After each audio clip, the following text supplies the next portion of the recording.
Hi there, welcome everyone. I'm Brian Train and welcome to the last presentation of what I guess has been a very long day of show connections online showcase. And this is the last presentation of the evening, and I'm going to talk about the Quick Urban Integrated Combat Kriegsspiel, which was otherwise known as what I did with my summer vacation. Okay, so my name again is Brian Train, and I'm a civilian game designer, and I've been creating war games on many subjects for the last 30 years or so. So far, I've published about 60 designs. Many of them deal with irregular warfare throughout the post-World War II period, and more than a few of them have dealt with irregular warfare, specifically in an urban setting. For example, historical games on the Tupamaro urban guerrillas of Uruguay, or Budapest 1956, or Mosul 2017. I've also produced some generic games such as Civil Power, which is a tactical game on urban disorder, and District Commander Maracas on irregular warfare campaigns in a contemporary large city. Now, you know and I know that there are serious conflicts in our future owing to the simultaneous processes of faster urbanization of the planet's population, the ever greater social and economic inequality within those cities, and the massive amount of population movement that's occurring even now as a result of climate change. I feel that there needs to be a very strong and continuous surge of attention, training, and resources dedicated to the issues of combat inside large cities, which is where this conflict is going to take place. Governments and militaries need to be ready, or they and the societies they protect are going to be eaten alive. The United States Army, along with other NATO armies, has somewhat belatedly come to understand this too. So I was very interested to read about a year ago about the first serial of the Urban Operations Planners course, which was sponsored by the 40th Infantry Division, California Army National Guard. It was held in October 2021 at Joint Forces Training Base Los Alamitos near Los Angeles. I thought, finally, some concerted effort to address this problem, to do some planning and thinking around it instead of just publishing papers on megacities that more or less simply admire the problem. I was even more interested to read that the students had played a war game during the course. Brigadier General Robert Wooldridge, the division's deputy commander responsible for operations, is both keenly interested in the urban problem and he's a war gamer himself. He had put this course together with Colonel John Spencer, who's been ringing the bell for urban operations for a long time from the Modern Warfare Institute at West Point. And he had the idea to use a war game to tie the lessons of the course together. The game was organized and facilitated by Lieutenant Colonel Luke Gygax. Yes, one of the sons of that Gygax. Colonel Gygax served in the California National Guard, but has since retired. And the game was on the adventures of a multinational task force engaging in combat operations in a dense urban area against a peer enemy. This is a photo of the game in progress. Factions included US forces, allied forces, civilians, the enemy, and a criminal element. And from what I could find out, dice were rolled, chaos ensued, and the students found it interesting. But in the end, it was an improvised event, was not heavily structured, and was played only once in one large group with all the students at once. And that can be great for getting a discussion going, but even then you need a good facilitator for that. So, as part of revising the curriculum of the course before its second serial, which will be in July of this year, Brigadier General Wooldridge reached out to the professional wargaming community and he asked for suggestions on a more structured game or system to use. Brent Guillory gave him my name, and in early December, the general asked me if I would be interested in designing a new game on the topic of large-scale, that is, brigade and division combat operations in the urban environment. Something that would reinforce the main points and considerations of the material studied, could be played in pairs or small groups in parallel, would be simple enough to pick up quickly, but not be simplistic or incomplete, and also would be available for course members to take home, use, and adapt for themselves if they wished, without the need for a controller or a directing staff. So I said, of course, I'd be interested to do this, sir. And then I spent the next 7 months putting together not one, but 2 games for him on this subject in my copious spare time. The first one I developed is called the Scalable Urban Simulation. It expands on an idea that I've been toying with for some time, that is a set of standard rules for urban combat that would cover basic mechanisms and options, plus shorter sets of exclusive rules for battalion, brigade, and division-size games. The game focuses on the role of command posts and formation headquarters units as intermediaries between support and combat formations. Command posts pass resources that are produced by enablers in support formation headquarters. They're passed forward to combat formation headquarters that use them to execute operations. Resources in the game are shown by cubes whose colors correspond to the 5 functional cells found in a command post. They represent planning, allocation of priorities, coordination, and to a lesser extent, movement of physical items and groups. This takes time and process, so some planning ahead and thinking about priorities is necessary. Meanwhile, operations are divided into 4 classes of enabling, kinetic, stability, or sustainment. Only certain colors of resource cube, that is, certain types of resources from enablers, can help the chances of success in a certain class of operation, so players have to think a bit in advance about where their limited resources should go. And when a combat unit executes an operation, they roll dice against the general ability level of their formation or brigade headquarters, modified by circumstances or allocated resources. The ability level of a formation declines over time as it conducts intense activity, which reflects damage, personnel losses, supply shortages, and simply getting tired. So with combinations of these resources and operations, it was possible with this game to construct scenarios across most of the competition continuum. Besides the regular forces the enemy has, there are optional rules for enemy militia, insurgent cells, criminal gangs, non-state militia units to reflect hybrid conflicts. And of course, you can recruit local forces such as militia and police. Oh, and the map is a free-form arrangement of isomorphic tiles with different grades of population and construction density and features on them such as infrastructure, high points, and tunnel entrances. So you can construct free-form sections of a city as you please. And the photo here is me giving a brief introduction of a brigade-level version of the game to General Wooldridge. And you can have a look at a small section of the map, how it's set up there. However, as broadly flexible as this game might be, and I think able to reflect many activities a unit might face in a populated area, I thought something like this was maybe a bit daunting to someone who's unfamiliar with these games. The game wasn't complex, but it was complicated, and there was a lot of little moving parts to take in at once. So within a few weeks of starting out, I designed another game that would repeat the themes of the first game, but with less process and drag. I found the germ of an idea of how to do this in War Chest, a simpler abstract war game that came out in 2018 and has proven very popular as a quick filler game.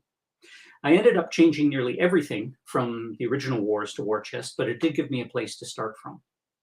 Where War Chest had a medieval theme with knights and bowmen and things like that, and additional combat power came from simply stacking additional units, I also had now a different concept. First, there would be battalion-size infantry, striker, or combined arms maneuver units that would be grouped under headquarters for command control and task organized with smaller enablers, such as artillery, UAVs, engineers, etc., as combat multipliers. This didn't have quite the detail of the first design I made, but it played faster, and it repeated the main concepts I wanted both games to show. That is, to have some focus on the role of headquarters and planning or decision-making processes to make it of use for the students on the course who would be in the roles of staff officers or NCOs on a brigade or division staff. Also, the varied capabilities and uses of the resources and enablers available within a large unit like a brigade combat team. That is, to show the different domains and functions that enablers contribute to and how they can be combined with maneuver units to execute operations successfully. Now, my working title for the game was Sucking Chest Wound, but that was a bit obscure, and I'm really bad with titles anyway. So General Wooldridge suggested the title Quick Urban Integrated Combat Kriegsspiel, with its recursive acronym QUIC for short, and that was a good idea. The guidance I got during the game's development and testing helped immeasurably to keep the game on course, both as a game and as a learning aid. I was more than fortunate in that General Wooldridge and some others on his staff were wargaming enthusiasts already. They took the time to take the game on a test drive on several occasions, and they gave me feedback and the reactions of members, gamers and non-gamers who had played the game. Mr. Peter Shapansky, who's the senior training advisor for the 40th Division, was also very helpful to me, not just in shaping and developing the game, but also in helping me with proper terminology for game concepts and mechanics. Because one of the objectives here was to make specific points and mechanics in the game relate back explicitly to points of official U.S. Army doctrine. I spent a long time reading through the relevant field manuals and other Army publications I could find, and Mr. Shapansky also helped me in this. Consequently, in the finished game, a large part of the game rules is simply text explaining to the player how certain concepts of reality and doctrine are reflected in the game and how they relate to each other within the game. There's quite a bit more of this than you would find in a standard civilian war game, because standard civilian war games rules concentrate on processes and procedures because the player's disbelief has already been suspended. Now, whether that text is read by the user at the time of play or later, or not even read at all, I still think it's valuable to show a designer's thoughts and intentions as clearly as possible in a game like this. It would also help out anyone who might find themselves in the position of a facilitator or an explainer back at their home unit trying to use the game. So now we had the Quick, a fairly simple game, as these games go, on large-scale combat operations by elements of a division or group army in a generic mythical large city. And as I was working on this design, I was still worried that while the students on this course were obviously very intelligent and experienced people, a hex encounter manual war game itself might be unfamiliar to them, since they may not have even had experience of a computer game rendered in this way. So after a demonstration to the general and his staff in April, I created an introductory, let's call it a level 0 version, which cut down on the options and the intricacies. And so this version was the one that we played on the morning of July 16th of this year, the last day of the course after nearly a week of lectures and some practical exercises, including a trip for the students to visit Razish, which is a mock town built for urban tactical training at the National Training Center in Fort Irwin, California. I don't mind telling you that I was very nervous. I had never taught a game to a large group of people that included a large fraction of non-gamers.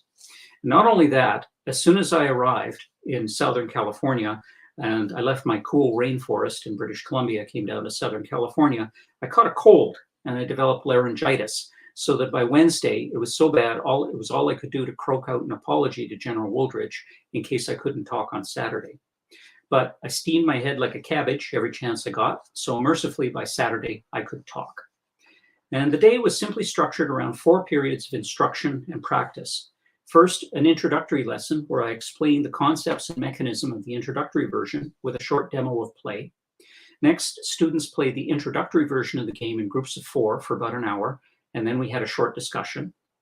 Then lunch, and then after lunch, I introduced the somewhat more detailed mechanisms of the standard version of the Quick, again with a short demonstration. And then finally, they would play the standard version of the game in small groups, or if they weren't confident, it was okay if they stuck with the introductory version. After which we'd have a bit more discussion about the effectiveness and usefulness of the game, and that would be the end of the course. Before starting, I had 2 main pieces of advice for the students to keep in mind. First, focus on what the game is trying to model or represent, and how they make decisions within that model. Students had absorbed a lot during this week, and this game was not meant to cover all of the material they had been taught about in depth, but instead I wanted them to think about the decisions they would make during the game, how they would be supported and by what they had learned, and how they would be altered by the enemy's decisions, because again, this is a game as a form of opposed decision making. We now know that, that this is the main value of gameplay in these kinds of settings, that is to work through the process of decisions and not the process of processes. I also stressed that this game had been designed for play during this course, but it was also there for the use of all the students afterwards. They were supplied with contact information and for the page on my website where they, and anyone else for that matter, could download the print and play files and the Vassal module.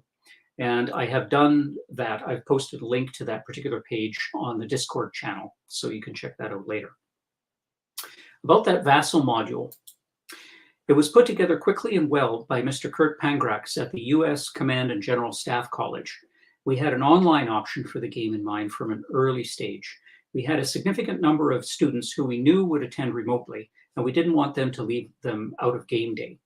A good half of the 40 or so remote students who came were able to play an online version of the game, after some tutorial instruction by Mr. Mike Dunn of CGSC. Mike was also available as an online facilitator. He did both of these jobs very ably, despite his catching COVID that week. It was great to have him, though, because neither I nor anyone else connected with the course had any idea of how to conduct this kind of online instruction and facilitation of play with Vassal. However, to Mike, it's second nature as to what he does with his classes at CGSC. Now, I'd like to speak a little bit about the game itself. I'm going to confine my remarks to the standard version of the game. The introductory version was essentially less of everything, so the students had less to absorb at the start. First of all, roles. The players are in the roles of US Division or Olvana and Group Army commanders. Yes, we used Olvana because the enemy that shall not speak its name wasn't there, who maneuver brigades of several types from light to heavy.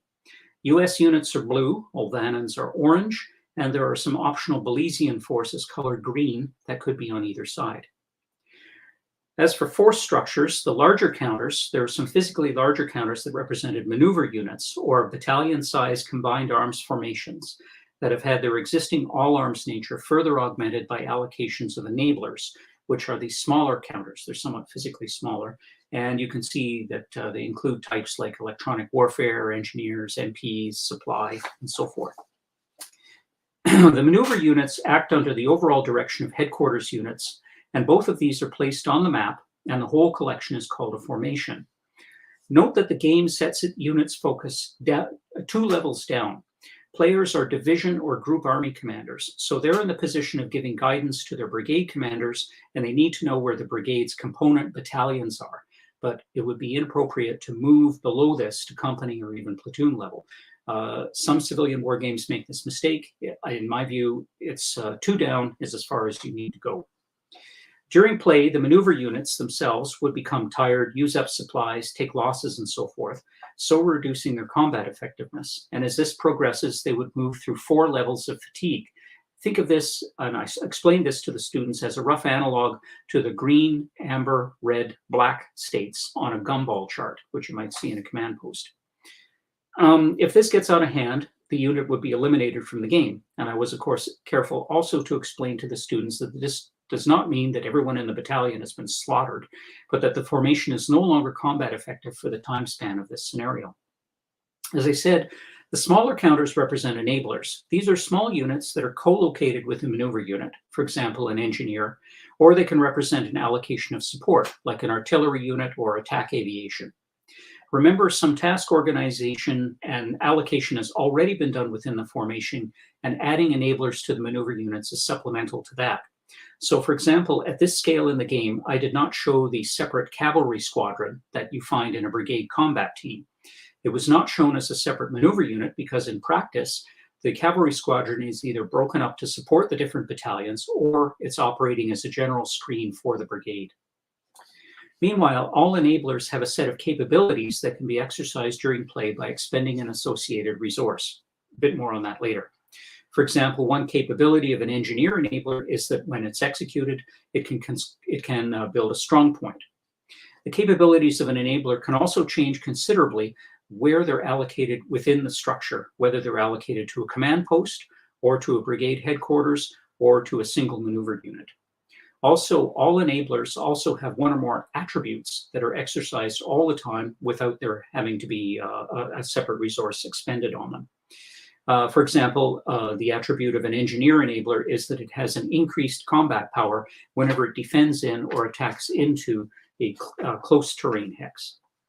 So understanding and exploiting the capabilities and attributes of these enablers is perhaps the most complicated part of the standard version of the game, but it's also one of the most important lessons of the game itself. Also, enablers had a life cycle in that as they're used, they tend to become exhausted during play. This means they've used up their ammunition or the weapon systems they have on hand, or they've taken significant losses or become disorganized to the point where they are also no longer combat effective. And they have to be cycled out of play and then reorganized and made available again and reattached to maneuver units. And again, this takes time and effort on the part of the unit commanders and where they allocate their resources. So again, This is another part of operations that the students have to manage. Command and control and logistics. We went a little light on this. The game abstracted command and control aspects and to a certain extent logistical arrangements by simply requiring a maneuver unit to be within 2 map hexes of its assigned brigade headquarters to be in command. And likewise, a brigade headquarters had to be within 3 map hexes of the division or the group army command post. A unit that's not within these minimum distances is not in command and had some significant disadvantages. So, for example, it couldn't have enablers allocated to it, could not recover from fatigue, could not move efficiently, could not take advantage of enablers attached to the formation headquarters, and so forth. Now, we didn't go much further into this aspect of the game, even though the students on the course were meant to be serving on or preparing to serve on division or brigade staffs, but because really there was only so much that we could ask them to absorb in a few hours. There were some optional rules that I wrote into the game that allocated brigade and division support areas and required a chain of MSR markers to the formation headquarters units, which could in turn be interfered with. I would have liked to gone into this aspect more in separate modules or games, and I intend to, because you can always add more optional rules. As for action, the game has a sequence of play where one round is divided into multiple phases. It's meant to mimic the plan, prepare, and execute cycle. During the course of a round, players will select cubes from a limited pool. This collection will represent their general intentions during the round. They will alternately discard or play these cubes to resolve the actions and opportunities that present themselves during the game. So this is mostly the basic activities of moving, attacking, organizing, recovering, as well as executing the specific capabilities of enablers. Meanwhile, the combat system was a simple bucket of dice system where the players rolled a number of dice equal to the combined combat power of the units involved, although the defense was given the advantage in that the defender got to roll and extract their losses first. I wrote 4 simple scenarios for the game where the general objective is for players to seize key terrain objectives on the map. I stressed to the students, again, the sandbox nature of this game, in that they could invent any number of scenarios and situations they wished with objectives or victory conditions on their own. But the real point and the value added was not the scenario itself, but the discussion that came during and after that game. The game's world is a generic large urban area. The background image, if you want to know, is a section of Manila, but it's for illustration purposes only. The map has been divided into a regular grid of 91 hexagons. Students were reminded that this game centered on control of the critical terrain in a city, which is not spaced out evenly. Therefore, 1 hex on this map, even though they're regular honeycomb pattern, can represent a space anywhere from a few hundred meters to a kilometer or two, which reflects the great changes in density and navigability within a city and how much of it a maneuver unit can be expected to traverse or, more importantly, control. Similarly, the amount of time 1 round of play in the game represents is also very variable. It can be from 1 to several iterations of the battle rhythm of the division or group army, depending on what is actually going on within that round. And within that map, terrain was divided into 3 general classifications of close or close plus, open, and urban. The terrain type that a maneuver unit is defending in or attacking to will also change its combat power depending on what type it is. For example, an armor and infantry heavy combined arms battalion would be at its best in an open terrain hex, where its mobile armored vehicles and long-range tank guns would be more effective, and it would be less effective when trying to fight in a densely constructed and constricted close terrain hex. One other note here. One important assumption of the game and its scenarios was that there was no battle for isolation or even entry into the city. We skipped that part and assumed the action opens with both sides already lodged in the city to some extent. Hence, the map doesn't show any area outside the city, but the organization display, which I'm going to talk about next, implies the presence and function of a support area outside of the city itself. So here's that organization display. It shows a functional map of the maneuver units that make up a division or a group army, their general health, and what enablers have been allocated to help them out. It's also a display of information on enablers, which ones are exhausted, which which one to maneuver units, and which ones can be added to forces during play. It's important to remember that this display is hidden from the enemy's eyes. Students had a small screen to set up behind, so there was a certain amount of limited information built into the game, which I think also is another important aspect of the game, although we didn't get to fully extend and execute that during the game day.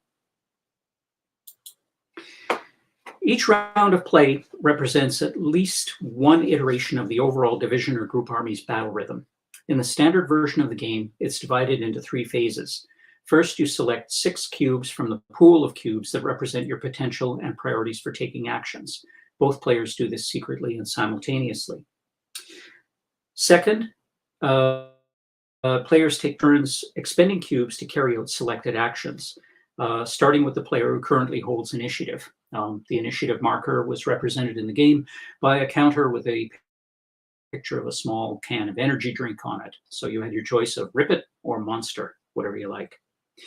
When both players have used up the cubes they have in hand, there's a cleanup phase where we do a little bit of housekeeping on the map, and then they begin the cycle again.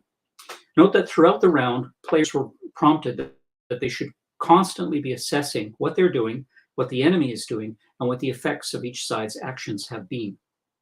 Now, a little bit more about those cubes. 6 colors of cubes were used in the standard version of the game. 5 of them correspond roughly with the 5 functional cells that you find in Manual 6.0, Commander and Staff Organization and Operations. So remember, I was trying whenever possible to explicitly relate parts of this game to ideas and practices expressed in doctrine. 4 of the 5 colors are associated with different types of enablers, and I hope that you can find these relations intuitive or at least logical. And for an enabler to exercise its capability, the player had to expend a cube of the same color. So blue stood for movement, maneuver, and integrated operations planning. Generally, you would use these cubes to move and attack on the map. Green is intelligence at various levels, so its associated enablers were reconnaissance, electronic warfare, UAVs. Red is planning and synchronizing fires, yellow is protection, and pink is sustainment. Black is your optional color. Drawing 1 means that you get a random event, and after resolving the random event, the players were given a choice of either drawing another cube to replace the black cube, or if they wanted to make things a little easier on themselves, cube of any color. When cubes are played during the round, the player runs out of cubes, they recycle the discard pile back into the pool. And to a limited extent, players could add cubes to the initial mix. And that's important because when maneuver units or headquarters units are damaged or eliminated, they actually start to remove cubes from the pool, which shows a progressive breakdown of abilities. Now here's a chart of the 9 different actions that players can take. Players expend only 1 cube at a time, so they can only pick 1 action at a time from the chart. And you pick 1 from column A or 1 from column B. So you either burn a blue cube to do something, which it has certain effects, or you can discard a color other than blue and do something else. However, a player can do the same action more than once during a round, so you're not completely constrained. Most of these actions, as you can see, are fairly straightforward. However, note that most of them require the units involved to be in command to be eligible to participate or benefit. Again, this is simply a maneuver unit being within 2 hexes of its brigade headquarters, and the brigade headquarters being within 3 hexes of the command post. And here's a slide that, which is part of the unit identification chart that summarizes the capabilities and attributes of 7 different types of enablers in the game. And again, note how for some enablers, their characteristics change depending on just where they're allocated in the divisional structure, which gives them different advantages and limitations. So look at, for example, artillery and attack aviation, or UAVs.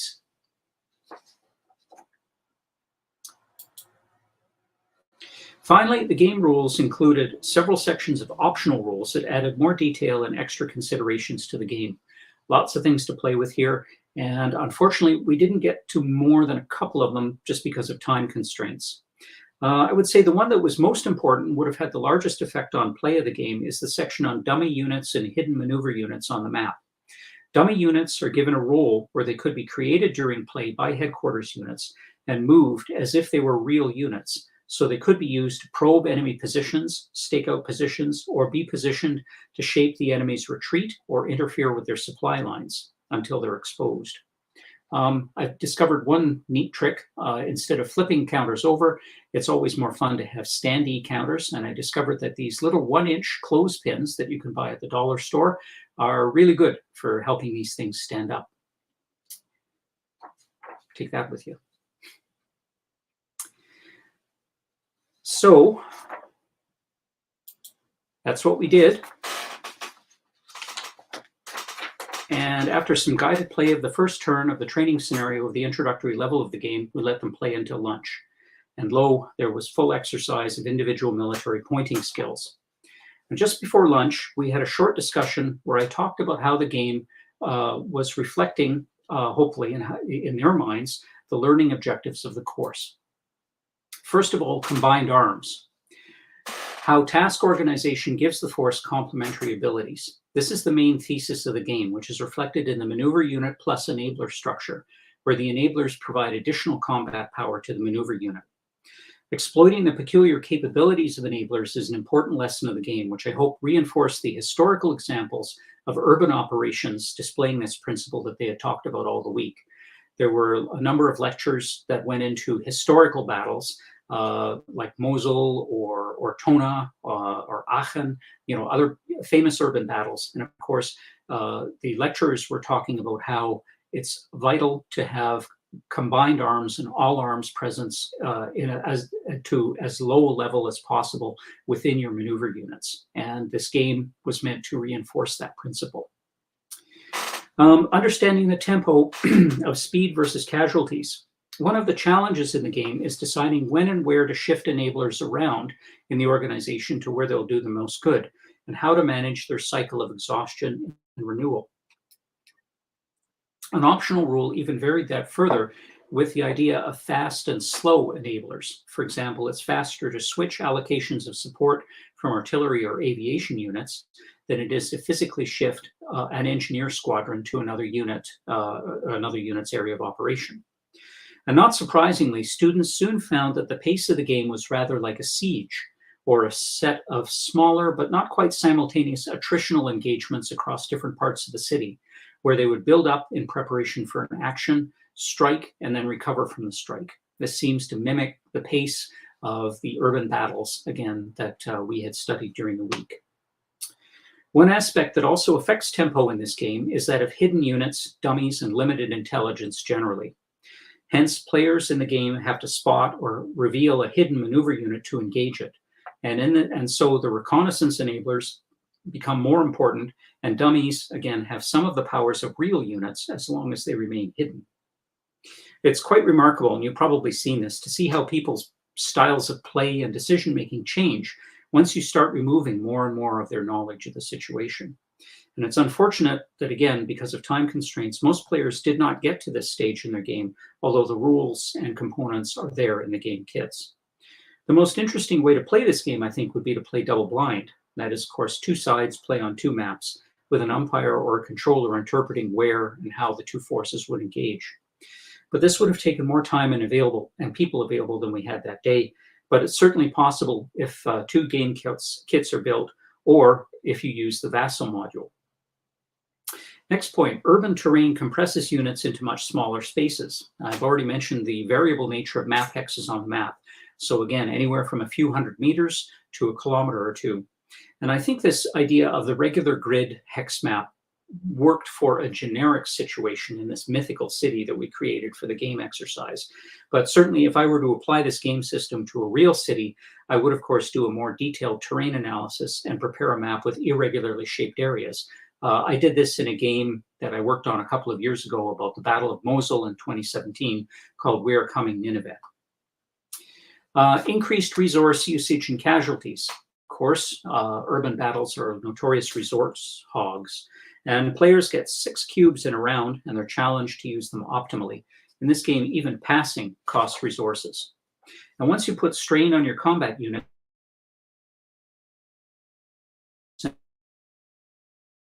it's going.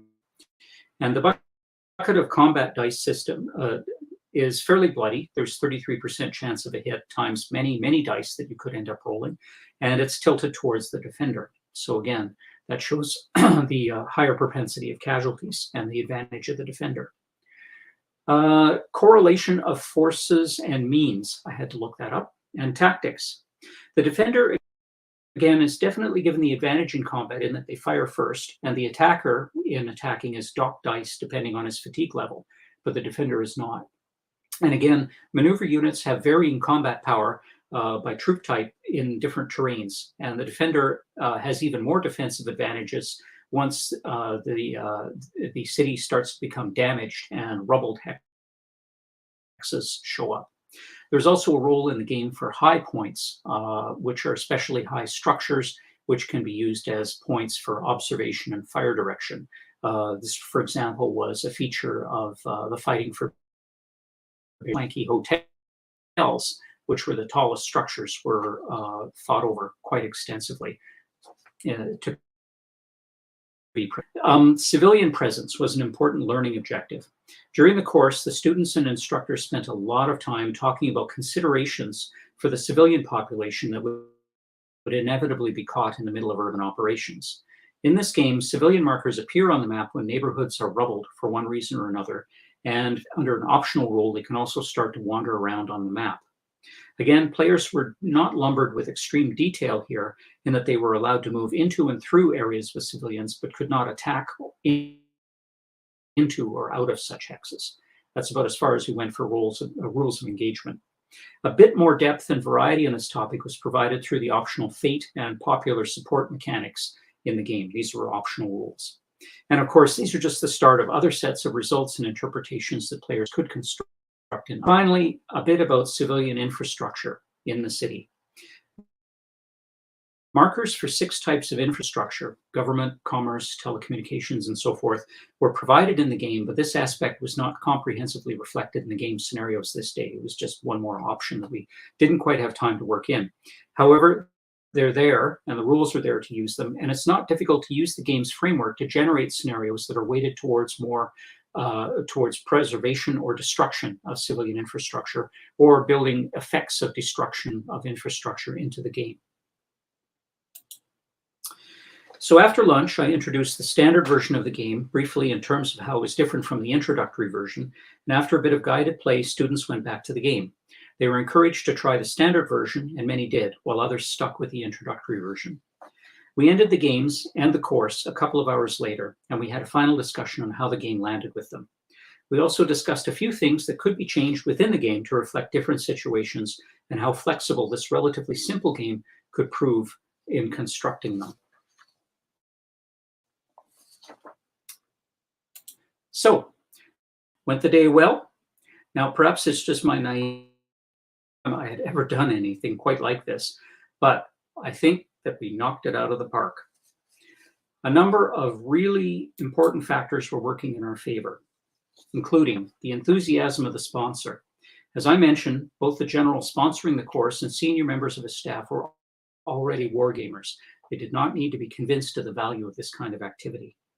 They also gave me excellent guidance on how to loop the game concepts back into points of doctrine and to use appropriate vocabulary. The curiosity and openness of the students helped a lot. Now, we all know that if the boss likes something, then it's a good idea for you to like it too, but that only goes so far into this kind of activity. And yes, a few of them were already gamers, but most of them weren't. I think convinced of the value of this game, but I think we also made a couple of conquests.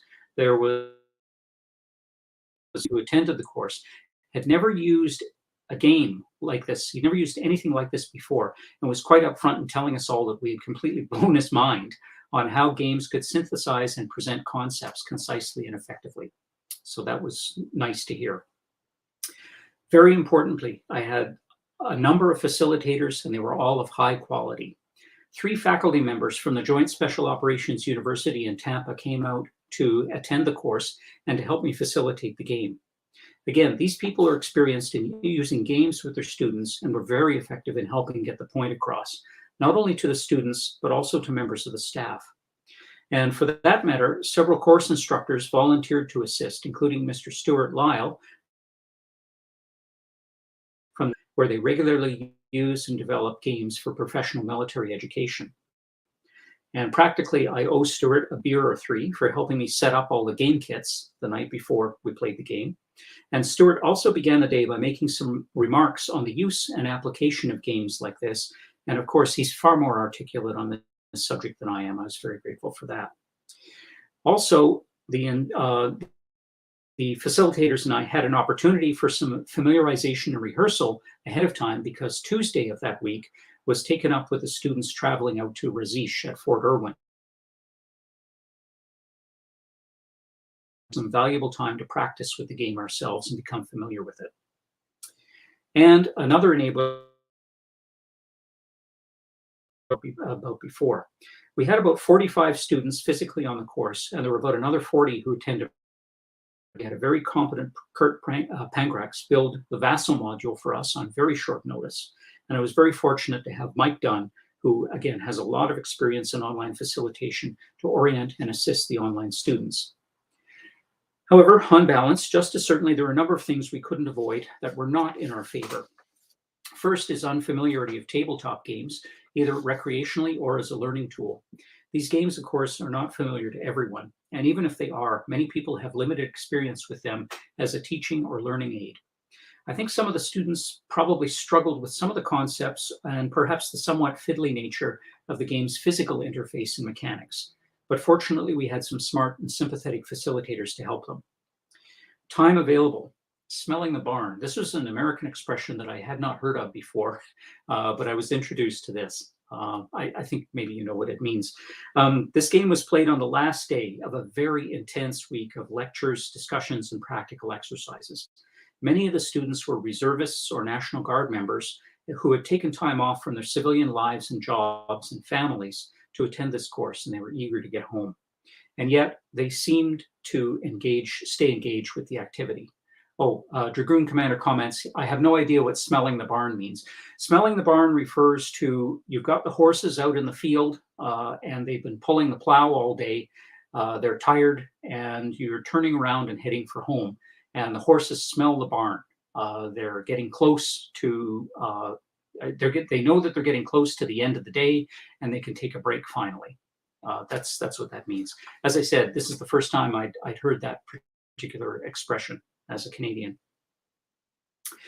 Space available. One important piece of feedback that we collected later from students was that they wanted more time with the wargame scenario, even at the cost of the practical exercises they did. There were 2 short exercises on intelligence preparation of the battlefield and course of action development. Some students stated that they would have liked to have had time playing the wargame in sections or over several sessions throughout the week, so that it wasn't all packed in on the last day of the class. This is something we hadn't really considered at the time because this was a really packed week. We would start at 8 o'clock in the morning and we go boom straight through until 5 or after 5. And even if we had time, there was no time early on in the schedule to give mass or collective instruction on how to play the game. And of course, because it was a tabletop game, we also would have needed a separate classroom to keep a dozen games set up during the week, and this was space that we didn't have in the facility.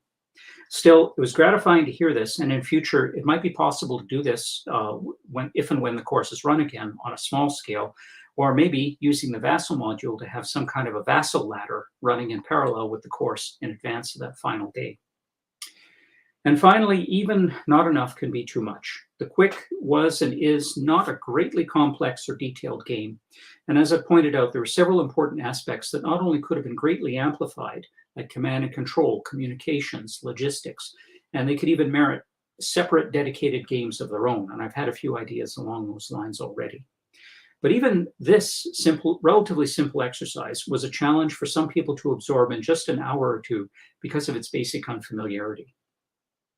Now, I hope that I've managed to put across my belief that in general, the Quick game accomplished its primary purpose in introducing some concepts of operational scale urban warfare to the students of this course. I think that it showed them not only the challenges of the urban battlefield, but also some of the power and capabilities that are available to them to mitigate these challenges, and how this could be done with a relatively simple manual war game, a lot of open-mindedness and goodwill, and some friendly faces to help and advise. So here's a page of resources and links concerning the course. These are all available through a link that I put on the Discord channel for the talk, but here they are.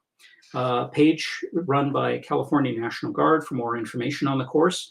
The next serial of the course, budget willing, is for mid-May of 2023. There's a YouTube channel where they saved the lectures during the week, and they're there for anybody to see. And if you're as interested in urban operations as I am, I urge you to watch as many of these as you can.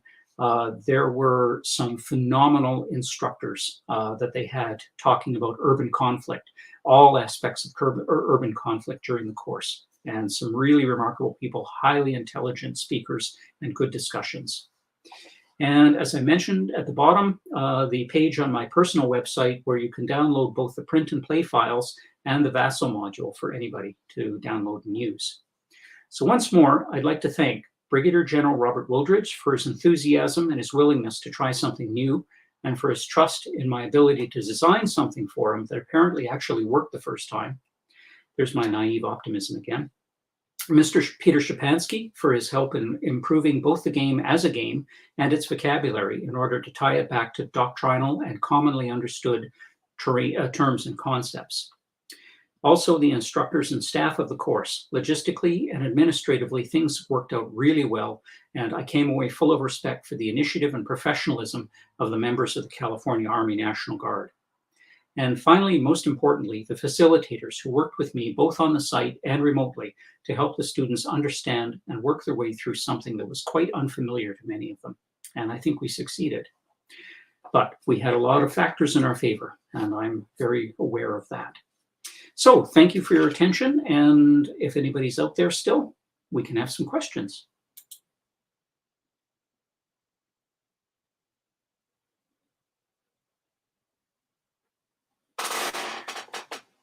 Okay, I guess, Chris, do I just talk about the question that pops up? I guess I do. Sure, just read the question and then answer it. Yes. Or in this case, read the 3 questions and then answer them. Yes, Edward Campbell has asked three interesting questions. He says it's a couple of questions, but actually it's 3. What is the targeted training echelon for quick? What about the system that makes it capable of modeling fighting in complex urban operations? And is attending the course needed to play? Well, first of all, the targeted training echelon for quick, the officers, it was a large number of officers and senior NCOs.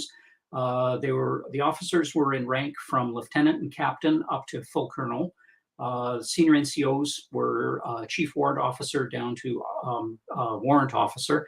There were representatives, mostly Americans, but there were quite a few Brits.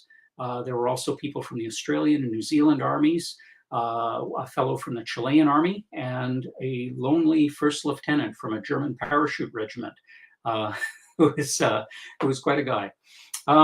Now, what about the system? And these again, these officers and senior NCOs were meant to be serving as brigade staffs, so they're meant to be serving on brigade staff or division staff. And they came from a whole variety of units. Not all of them were from combat units. A number of them were from logistical or sustainment units. We even had legal experts, for example, from legal branch, legal corps, I think, that sort of thing. What is it about the system that makes it capable of modeling fighting in complex urban operations? Well, I've gone into some detail on the game and how it referred back to the specific learning objectives in the course, where we talked about things like compression of large units into small amounts of space, resource usage, casualties, how the defender has a very strong advantage in fighting in a build-up area. And then again, there's the whole structure of maneuver units, that's the main combat arms units, plus the enablers that you can task organize with them, and how to use the powers of these enablers in order to overcome the challenges or try to mitigate the challenges of fighting in an urban area. And finally, Edward asked, is attending the course needed to play? No, as I said, we had an online option where if you know how to use Vassal, you could have played yourself, played along on the day, and you can download the files yourself and make them up yourself for print and play. And anybody is free to do that. So you don't have to actually attend the course. Nothing about this is classified, obviously, and again, you can fill your boots. So you can go to the YouTube channel. You can watch all of the lectures. I think pretty much all of the lectures that were given to the students are on the YouTube channel. We didn't do any filming on game day because was just a bunch of hubbub.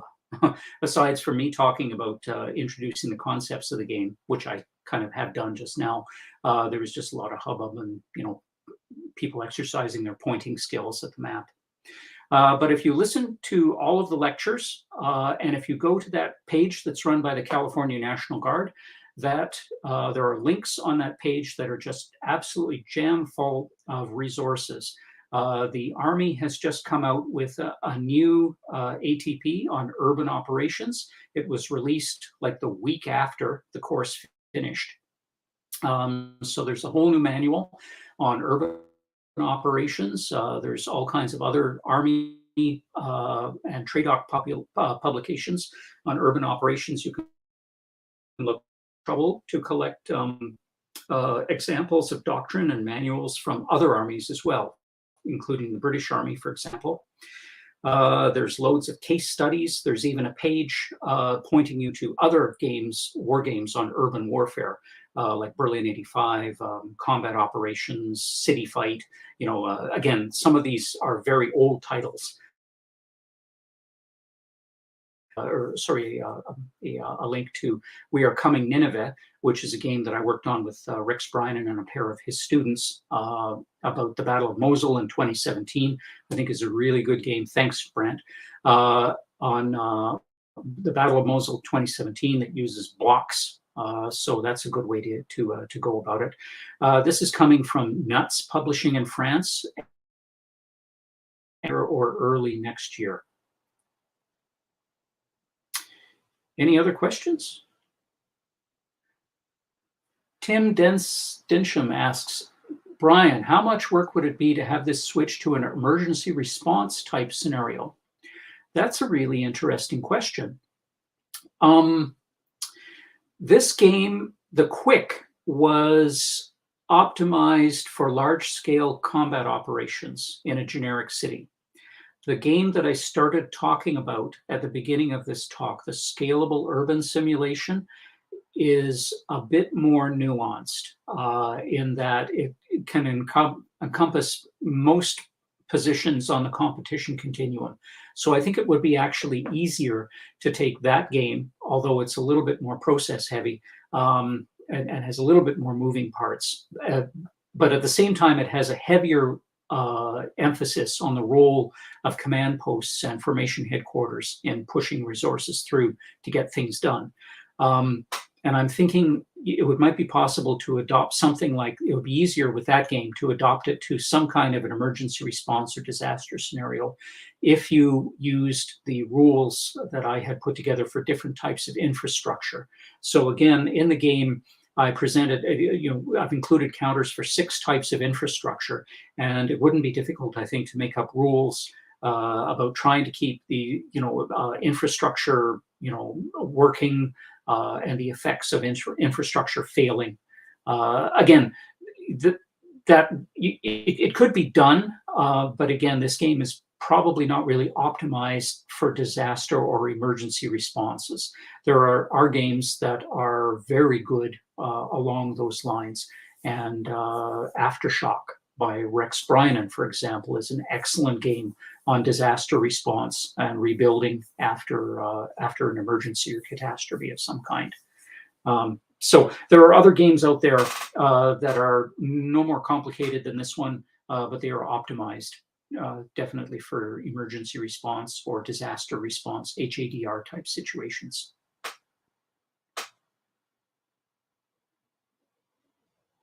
Thanks, Brent. That game is definitely worth a look if you're interested in HADR. And it's been used.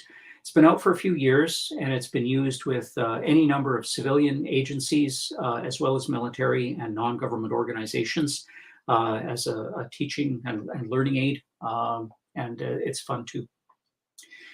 Brant asks, what would you need to do to make quick work in a three-headed or more conflict rather than just red or blue? Well, there are three forces that are represented in the game. There's the Americans, there's the Olvanans, and there's the Belizeans. You have a complete, in the counter set for the game, you have different setups for different brigade combat teams for the Americans, from a couple of infantry brigades and a striker brigade and an armor BCT. And the Olvanan Group Army has several types of combined arms brigades, light, medium, and heavy. The Belizeans, there's a Belizean brigade that's included in the counter mix, but it's easy enough to put together. You just make up more Belizean units. And one of the scenarios, I wrote up 4 scenarios for the game. And of course, these are just examples of how people could put it together. And this particular scenario has an American brigade plus a Belizean brigade on the defense inside the city. And the Olvanans come in from the outskirts of the map, trying to seize as many terrain objectives as they can. And they're fighting against time before American reinforcements arrive from a mythical airhead that's outside the city. So in this game, this is the only one that has Belizean forces written into it. But the Belizeans have some special rules in that they're more mobile, they're more familiar with the terrain, so you give them some mobility advantages and some combat advantages. I also would note that there are optional rules for insurgents. In this case, they're Belizean insurgents in the game. And the Belizeans can be on one side or the other. They could be on the side of the Olvanans or the Americans, or they could be, depending on whether they're the host nation or not. And also you could even have it where the regular Belizean forces are on one side, but the insurgent Belizeans are on the other side. So you could mix it up like that. But would I want to give it more than 3 or 4 heads? I don't know. I don't know if there's ever been such a multi-cornered battle for a city, unless you were talking about, clans fighting in Mogadishu or something like that. And if that's the case, I have designed games like that. Now, again, these are, yes, thank you, Tim, for that clarification. Date, I can't remember what date stands for. Decisive action something. Anyway, it's an array of mythical countries that are very much like real countries, but you can't name them because you can't do that. It's you just have to use these fictional aggressor type people to practice against. So the Olvanans just happen to be organized very similarly to a People's Liberation Army group army. Thank you, Tim. Decisive Action Training Environment. That's what DATE stands for. So yes, Olvana just happens to be, the 17th Olvanan Group Army just happens to be stationed in Guangzhou right now, and it just happens to be organized along the lines of a group army of the People's Liberation Army. But that's just a coincidence. And meanwhile, the Belizeans are, I suppose they're in the Philippines somewhere. Belezia and South Torbia are 2 countries that are in that general area of the world. Sometimes they have trouble with each other. So Edward asks again, acknowledge the design decision to abstract tactical fire and maneuver. How feasible would it be to scale quick for a battalion staff, or would you recommend a different game system? Well, Edward, I don't know if you got here late, but the Scalable Urban Simulation was the first game that I designed, and I came up with the quick later on. The Scalable Urban Simulation was an idea I've had for a while, and you would have standard rules that would cover just processes of how the headquarters gather resources and push them through their own channels down to the combat units. and how the combat units carry out missions. So there'd be a set of standard rules that would just cover this for all scales. But then you would have modules that would allow you to have a division level game. So you'd have like a division working in an urban area, or a brigade level game, or a battalion level game. So in the division level game, the components would be the 9 or 12, however many battalions, combat battalions within the division. The brigade level game would be companies. And then in the battalion level game, it would be platoons. The idea here is that there are certain basic processes and procedures that are the same at these different levels or these different echelons. No matter how large your organization is, you have to move. You have to move from place to place. You have to attack to force the enemy out. You have to defend. You have to keep yourself supplied, rearmed, reorganized, and evacuate casualties, those sorts of things.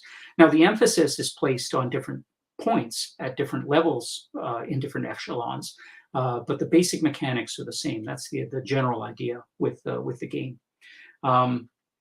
So if I were to work it down to that level, then I'd try first to do that scalable urban simulation. And as a matter of fact, I have produced a brigade level version of that scalable urban simulation, where the different forces are companies, companies within battalions. So we have companies are being maneuvered under battalion headquarters. Battalion headquarters report to the central brigade headquarters, which is like the rear headquarters, and then the tactical headquarters. But of course, there are other. It wouldn't be too hard, I suppose, if you wanted to keep some of these mechanisms of the quick and just make some assumptions and just drop down yet another echelon. I haven't had a chance to try anything like that. It might work. It depends. Again, if you would want, I'm sure that if you're working at a brigade level game, instead of a division level game, you would probably have the same lessons that you wanted to pass on about compression of units, usage of resources, the advantage of the defender, communications problems, that kind of thing. So you'd have the same lessons to impart.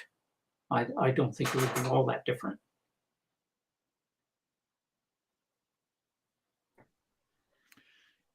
And that is actually the last question we have. I've beaten them into submission. You have beaten them into submission. So thank you very much for that excellent presentation. It sounds like a really cool game. And one of the things I really like is that everything is available for download. It's probably also worth pointing out to everybody who wasn't present at the creation, like Brian and I were, that Aftershocks was specifically the result of a Connections US contest. There was a bunch of people got together, and it was like, go off in your corner and design a game, and you've got an hour or a day or whatever it was, and to sort of rough it out. And the folks who did Aftershock decided that it was so good they were going to keep on working. And I believe it is the case that Rex is not online watching us now because he's currently in France. Paris. Yeah, he's in Paris at a NATO wargaming conference, running the game. Pretty nice. Yeah, so it's one of those connection success stories. So, speaking of connection success stories, I think it's time to wrap things up. Thank you very much for bringing us home, Brian. So this concludes the Connections Online Showcase 2022. On behalf of myself and the rest of the Connections Online team, Merle Robinson and Brant Guillory, Zach Grant, and the other Armchair Dragoons, I would like to thank both the presenters like Brian here and the audience for making this a successful event. Please don't forget that Connections Online will be returning in April of 2023. It's going to be the week of April 17th. We haven't nailed down exactly which days of that week it's going to be, but it'll probably be a 3-day event like we've done the last couple of years. And with that, Brian, any last thoughts before we call it a night? No, just thank you to everyone who tuned in. I know it's late. It's because I'm talking from out here on the left coast. But thank you. I appreciate you hanging in all day and listening to me talk at you for fully 3/4 of an hour. I know it's a little daunting, but I hope that you'll have a look at the game, and because it's there for people to use no matter where they come from. Sounds great. So thank you very much, everybody. Have a good evening. Thanks a lot.